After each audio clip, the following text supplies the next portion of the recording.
Dahil sumisikip na yung ating mga sisiw dito katambayan, ililipat na po natin ito sa tango, dito sa ating manukan. So may hinanda tayong karton, mga butas.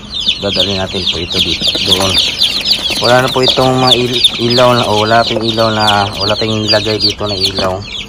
Kahit doon sa ating manukan, wala din pong ilaw. Meron naman tayong magandang kulungan doon na hindi sila basta-basta mananamigan, kaya na po nito makasurvive sa ating manukan. Nasa 5 to 7 minutes yung biyahe natin mga katambayan from Poblacion to Manukan, Tango.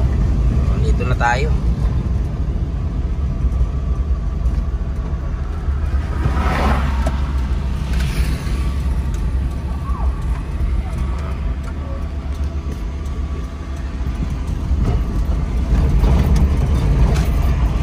Sa highway papunta o papasok doon sa front beach, nasa 400 meters. Layo din kung lalakarin mo.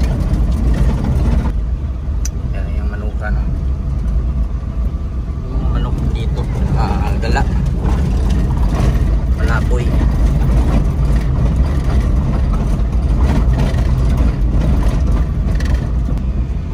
Gusto mo naman mag-relax, doon ka sa front beach, magpahangin. Yung diskarte natin dito pag may time pa tayo.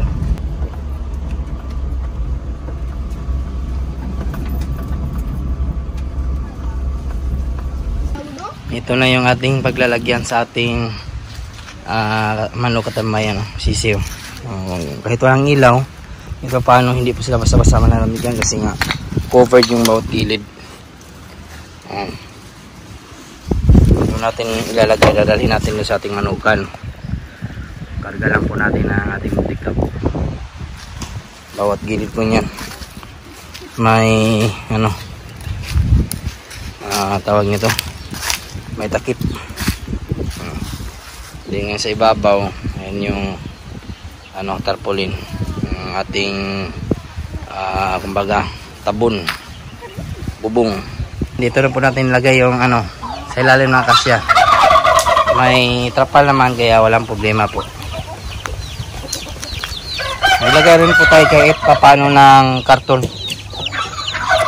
para yung lamig galing sa ilalim paggabi hindi po masyadong malamig, tamang-tama lang.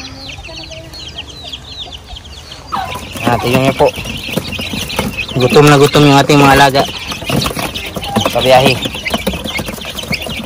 At least dito mas malaki yung kulungan, sumisikip na kasi doon. At since yung ating mga manok po ay cross o kumbaga upgraded heritage chickens, hindi po yan masyadong natatabla ng sakit. Kung hindi po sila kasing hina po ng resistensya gaya po ng mga pure heritage na Rhode Island Red, Black Astrolor, ito na cross na kasi. At base sa aking nakikita, halos ang madami dito yung anak ng breast chicken puti. Ito yan, galing puti, anak yan ng mga breast chicken natin. Yung pinakamasarap na manok dito, yung pinakamasarap na manok sa buong mundo kumbaga. Sana yung lalaki, wala dito ata. Yan ayun yung papa nya.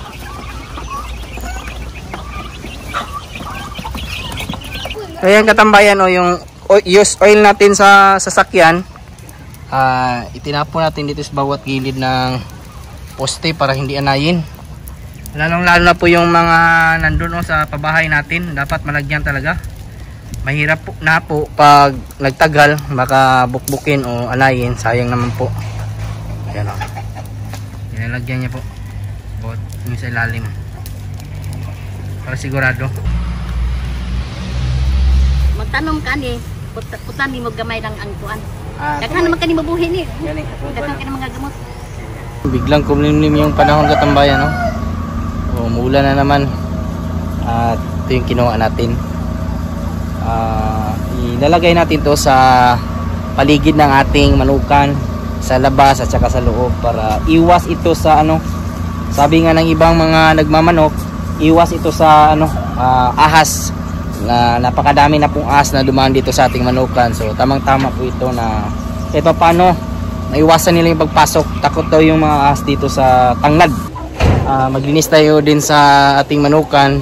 Napakarami na pong damo. So maaari talagang pamugaran to ng mga ahas kasi nga napakadumi na po. Kumbaga sabihin na natin na tumutubo na yung damo simula nung nag-umpisa tayong mag-alaga dito sa tango. Isa nating katulong alalay si Beng Beng the Bangbangers. Unti-unti nating linisan, pinuputol yung mga tataas na damo. Yan si Beng Beng. Galing maglinis. Yan tanim talaga natin yan dyan. Pinutulan natin sa tumoy. Ang tubig yung importante dyan. Okay, tama na yan. Yan, sige.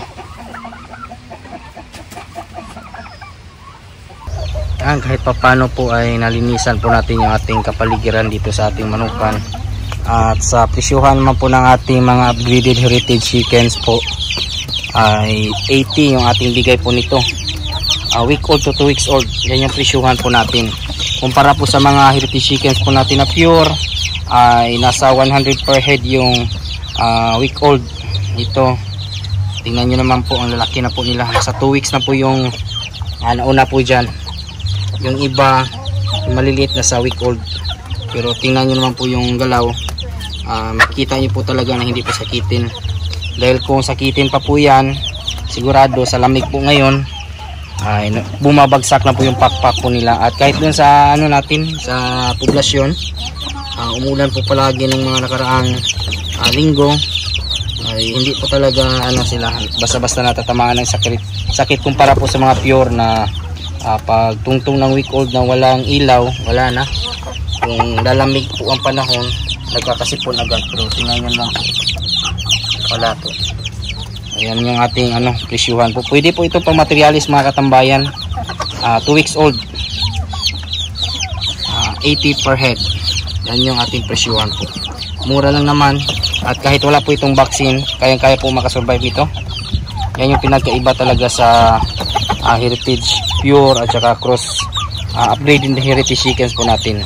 Yung ating rooster kasi dito ay meron tayong hulo shamo yan, cross. At may tayo yung brace po natin. Yan yung ating tagakasta dito. At may habard naman po tayo. Karaniwan anak ng ating mga sisiyo o yung sisiyo din po, yung inahin ay mga shamo. Yan yung resulta po. Pwede talaga pang materialis po yan. Kumbaga kung bibili ka ng upgraded heritage, pwedeng ito yung nyo po kunin, o kung may mga bahay kasi inyo kakilala may mga ganitong alaga, pwede po natin alagaan sa pag-uumpisa po ng pagmamanok. Yan lang po yung mga ganapan ngayong araw mga katambayan, at maraming salamat pala sa mga bago po natin subscribers and viewers. Welcome po sa aking channel, at kung kayo na po yung napadaan ngayon, sana po i-consider po na i-follow, i-like, subscribe. Napakalaking tulong po yan. Kung may mga katanungan naman po kayo, ilagay nyo na po sa comment section at ating sasagutin. At huwag kalimutan i-click yung notification bell para sa mga susunod na videos. Bago muna tayo magpaalam, shoutout muna natin yung ating mga kaibigan dyan, si Alvin Lubigan, Kabuloy Vlog TV. At sa mga nanood po dyan ngayon, shoutout po sa inyong lahat. Sa mga hindi ko naman po na shoutout, isi-shoutout ko lang kayo sa susunod. Maraming salamat, God bless, at ingat po kayo palagi. Bye bye!